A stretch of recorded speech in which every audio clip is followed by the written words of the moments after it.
Another great way of getting data in data science is by scraping data. This is important because not all data comes in nice JSON formats.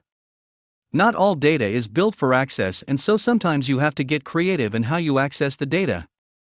For instance, I can include HTML text on a web page, or tables on Wikipedia, or PDF documents, or media like images and video and audio, and so on.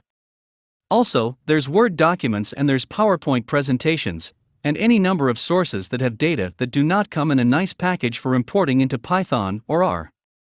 Be aware of issues of copyright and confidentiality. This data was not created for you to scrape, and sometimes there are reasons why it's been restricted. You need to be aware of what the restrictions are and to respect those and operate professionally. If you want to scrape data, you have a couple of choices.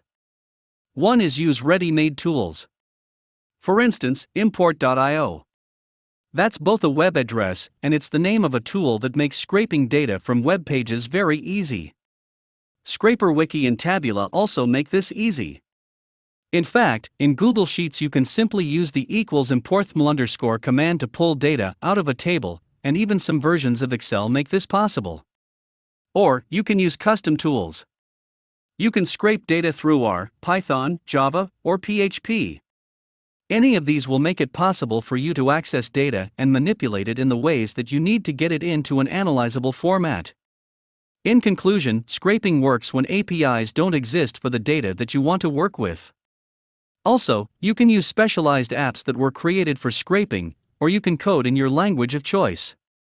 Finally, copyright and confidentiality issues matter, and they should always be considered carefully before you start scraping data off the web.